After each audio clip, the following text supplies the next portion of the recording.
7절에서 12절까지만 보시겠습니다. 여호와여, 우리의 죄악이 우리에게 대하여 증언할지라도 주는 주의 이름을 위하여 일하소서. 우리의 타락함이 많으니이다. 우리가 주께 범죄하였나이다. 이스라엘의 소망이시요 고난당할 때의 구원자시며 어찌하여 이 땅에 거류하는 자같이 하룻밤을 유숙하는 나그네같이 하시나이까. 어찌하여 놀란 자 같으시며 구원하지 못하는 용사 같으시니이까. 여호와여, 주는 그래도 우리 가운데 계시고 우리는 주의 이름으로 일컬음을 받는 자오니 우리를 버리지 마옵소서. 여호와께서 이 백성에 대하여 이와 같이 말씀하시되 그들이 어그러진 길을 사랑하여 그들의 발을 멈추지 아니하므로 여호와께서 그들을 받지 아니하고 이제 그들의 죄를 기억하시고 그 죄를 벌하시리라 하시고, 여호와께서 또 내게 이르시되 너는 이 백성을 위하여 복을 구하지 말라.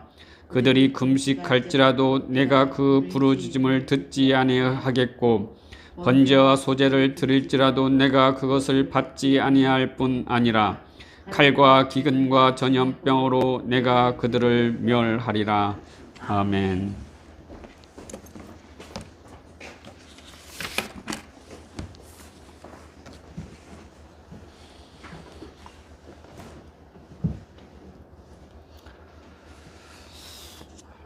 지난주에는 유다에 임한 가뭄 재앙에 대해서 말씀을 나누었습니다. 말씀에서 유다가 왜 가뭄 재앙을 당하였지요? 그것은 하나님을 버리고 우상을 섬겼기 때문입니다. 또한 하나님께서 약속한 언약을 파기하였기 때문입니다. 그런 유다에게 가뭄으로 재앙을 내리신 것이지요. 그 재앙이 무엇이라고 말씀하였지요? 첫째는 우물에서 물을 얻지 못한다고 하였습니다. 두 번째는 구하고 찾아도 빈 그릇뿐이라는 것입니다. 세 번째는 우리가 삶에 살아갈 때 부끄러움을 당하게 된다고 하였지요. 그리고 마지막 네 번째는 내어 버리신다고 하였습니다. 그러므로 재앙을 당하기 전에 하나님께 돌아와야 한다고 말씀을 나누었습니다. 우상을 버리고 오직 하나님만 섬기고 그분만 의지하고 믿고 따르는 모든 성도들이 되어야 한다고 말씀을 나누었지요. 오늘은 에레미야의 세 번의 중보기도와 하나님의 응답이라는 제목으로 말씀을 나누겠습니다. 지난번에도 에레미야의 중보기도에 대해서 말씀을 나누었던 적이 있습니다. 다시 중보기도가 반복적으로 나오고 있지요. 그러니 중보기도가 중요하다고 할 수가 있는 것입니다. 하나님의 응답이 되든 안 되든 하나님을 향한 기도가 중요한 것입니다. 오늘 본문은 지난주의 가뭄 재앙으로 고통을 겪고 있는 유다를 보면서 에레미야는 자비를 베풀어 달라고 세 번이나 걸쳐서 하나님께 중보하는 기도입니다. 그리고 그에 대한 하나님의 답변이지요. 하나님께서 인간에게 주신 각종 선물 가운데 우리의 문제를 해결할 수 있는 유일한 선물이 무엇입니까? 그것은 기도입니다. 범죄를 행하면 하나님과 얼굴을 대하지 못하지요. 그리고 하나님을 볼 수가 없는 것입니다.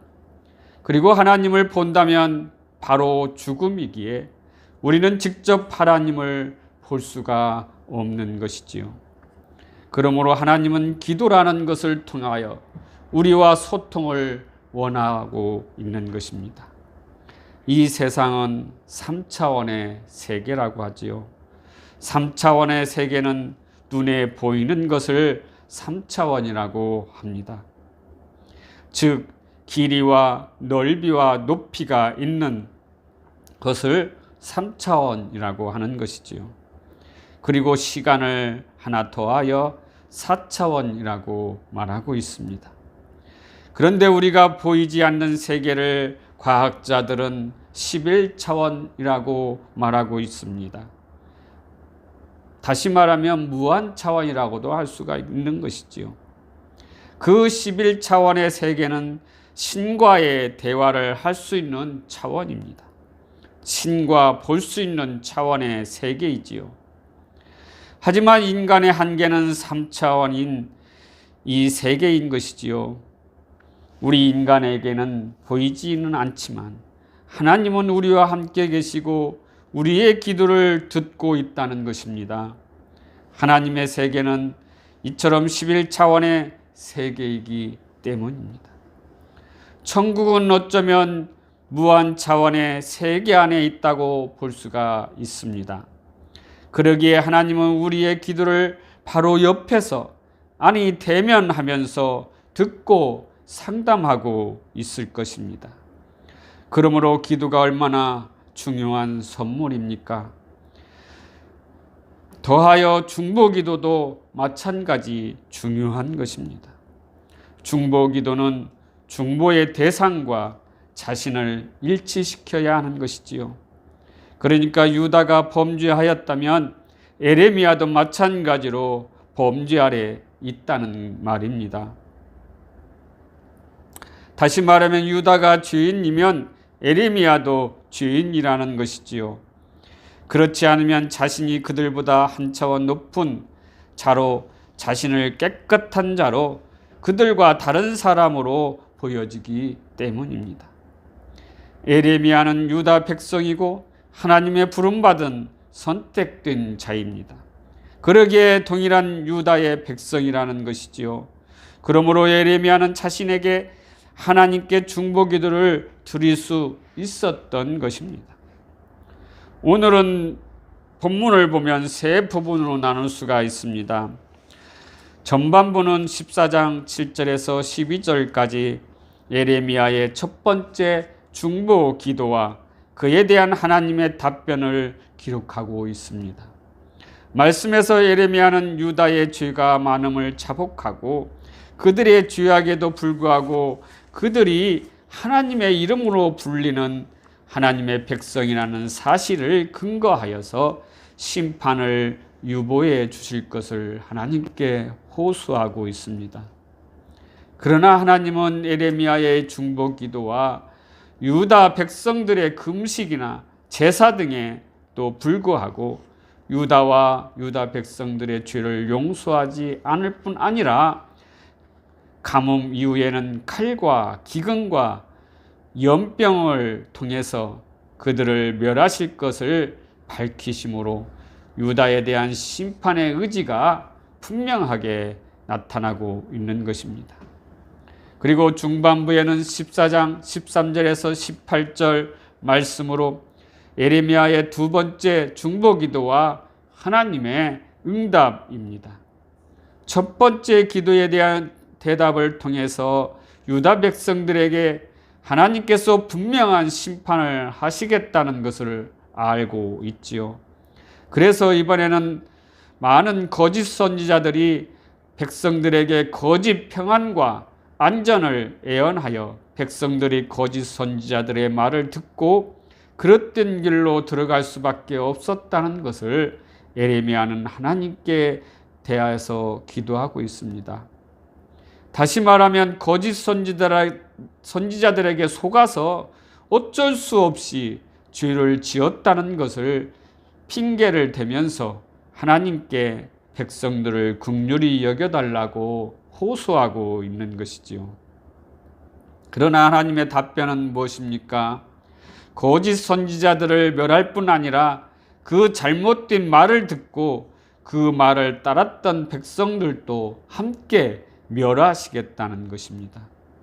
이것은 죄의 유혹을 받아들인 사람 역시 책임이 있다는 것을 말하고 있는 것입니다. 그러므로 우리는 죄의 유혹에 넘어가지 말아야 한다는 것이지요. 거짓에 속아 어쩔 수 없이 죄를 지었다고 할지라도 이 또한 죄라는 것입니다.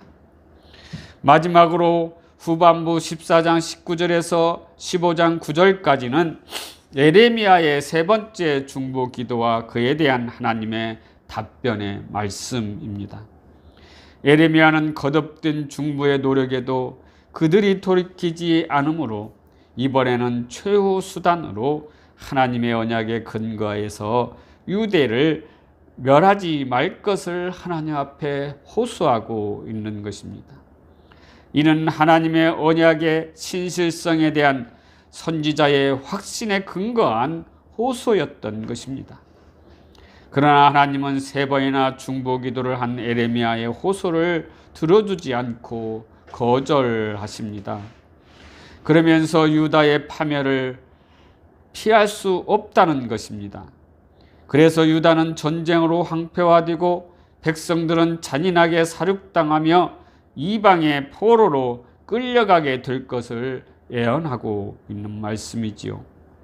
이와 같이 예레미야의 중보 기도에 하나님의 거절이 하나님의 언약에 대한 신실하심을 의심하게 하거나 중보 기도가 세 번이나 하였음에도 들어주지 않는, 즉 아무 소용없다는 것을 말하는 것은 아닙니다. 왜냐하면 하나님은 예레미야의 기도를 당장은 거절하셨지만 결국에는 유다를 영원히 멸하지 않고 남은 자를 통해서 다시 회복시키기 때문입니다. 오늘 본문을 통하여 얻을 수 있는 교훈은 무엇입니까? 첫 번째, 회개의 때가 있다는 것입니다. 거듭된 예레미야의 중보 기도를 하지만 이를 단호하게 거절하신 하나님은 엄격하신 분이십니다.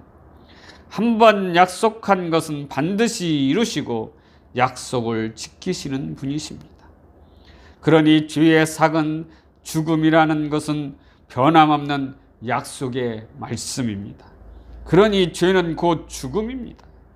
하나님은 죄를 절대로 용서하지 않는 공의로우신 분임을 또한 우리는 이를 통해서 알 수가 있습니다. 그러니 죄를 회개하라고 아버지 하나님께 돌아오라고 경고할 때 우리는 그 말씀을 듣고 즉시 회개하고 돌아와야 한다는 것입니다. 시편 7장 12절에 사람이 회개하지 아니하면 그가 그의 칼을 가시며 그의 화를 이미 당기어 예비하셨도다. 누가복음 13장 3절에 너희에게 이르노니 아니라 너희도 만일 회개하지 아니하면 다 이같이 망하리라. 이 말씀처럼 때가 지나면 회개하고 싶어도 회개할 수 없으며 그 결과는 멸망의 길임을 반드시 깨달아야 하는 것입니다. 두 번째는 죄인에 대한 중보 기도가 반드시 필요하다는 것입니다. 예레미야 선지자는 유다 백성들에 의해서 음해와 핍박을 당하였지요. 그런데 예레미야는 세 번이나 그들을 구원해달라고, 그들의 멸망을 막아달라고, 그들을 용서해달라고 중보 기도를 하였던 것입니다. 이는 아브라함과 예수님께서 중보 기도를 하였던 것 같은 중보 기도였던 것이지요. 창세기 18장 22절에서 33절에 보시면은 죄악이 가득했던 소돔과 고모라를 위한 아브라함의 중보 기도가 나옵니다. 소돔과 고모라에 의인 50명이 있으면 그들로 인하여서 죄를 용서해 주십시오. 아브라함은 하나님께 중보 기도를 하십니다.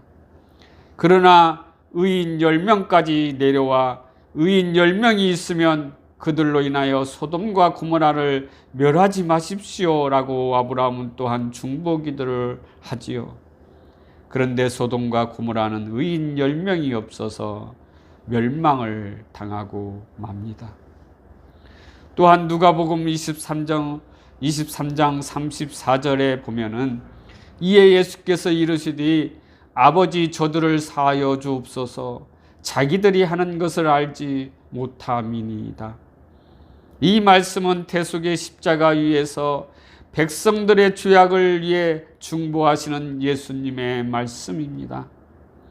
이와 같이 하나님은 성도들의 불의에 대하여 엄중히 책망하십니다. 그러나 죄인을 향한 사랑 또한 우리에게 은혜로 베풀어 주시는 것입니다. 그러므로 저와 성도 여러분은 죄인들을 사랑하고 믿지 않는 자들을 위해서 구원을 위해 중보 기도를 해야 한다는 것입니다. 세 번째는 오직 예수 그리스도의 대속의 중보만이 구원이 있다는 것입니다. 예레미야 선지자의 세 번이나 중보에도 유다의 멸망의 심판이 선포된 것은 어떤 인간의 중보도 결코 하나님과 인간 사이를 가로막고 있는 죄의 문제를 근본적으로 해결할 수 없다는 것입니다. 죄의 구원의 문제는 오직 죄가 없으신 예수 그리스도의 대속의 중보만이 우리를 하나님의 심판에서 구원할 수 있다는 것이지요. 에베소 2장 13절 18절에서 보면은 이제는 전에 멀리 있었던 너희가 그리스도 예수 안에서 그리스도의 피로 가까워졌느니라.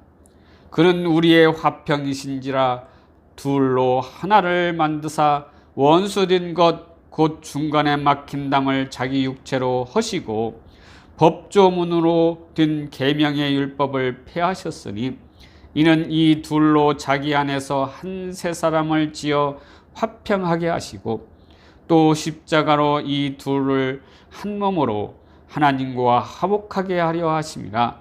원수된 것을 십자가로 소멸하시고 또 오셔서 먼 데 있는 너희에게 평안을 전하고 가까운 데 있는 자들에게 평안을 전하셨으니 이는 그로 말미암아 우리 둘이 한 성령 안에서 아버지께 나아감을 얻게 하려 하심이라.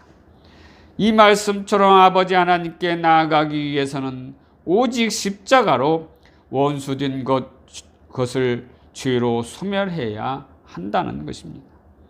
또한 오직 그리스도의 피, 즉 예수 그리스도만이 하나님과 가까워질 수 있고 구원에 있다는 것입니다. 네 번째는 하나님은 언약을 반드시 지키시는 분이라는 것입니다.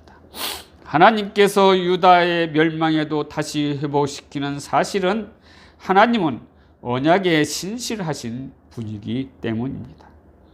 하나님의 백성이 범죄하면 그 죄에 대하여 엄히 징계하지만 자기 백성은 버리지 않으신다는 것입니다. 히브리서 6장 13절 18절을 보시면은 하나님이 아브라함에게 약속하실 때에 가리켜 맹세할 자가 자기보다 더 큰 이가 없으므로 자기를 가리켜 맹세하여 이르시되 내가 반드시 너에게 복을 주고 복 주며 너를 번성하게 하고 번성하게 하리라 하셨더니 그가 이같이 오래 참아 약속을 받았느니라. 하나님은 약속을 기업으로 받은 자들에게 그 뜻이 변하지 아니함을 충분히 나타내시려고 그 일로 맹세로 보증하셨나니 이는 하나님이 거짓말을 하실 수 없는 이 두 가지 변하지 못할 사실로 말미암아 앞에 있는 소망을 얻으려고 피난처를 찾는 우리에게 큰 안위를 받게 하려 하심이라. 말씀처럼 하나님은 약속하신 것을 반드시 지키시며 그 약속을 이루시는 분이라는 것입니다. 하나님은 우리에게 복을 주고 번성하게 하신다고 약속하셨습니다. 그러므로 우리는 복받은 자들입니다. 복받은 자녀로서, 다시 말하면 하나님의 자녀로서 서로 중보기도로 하나님께 나아가는 복된 자들이 되시기를 주님의 이름으로 축원합니다. 기도하시겠습니다.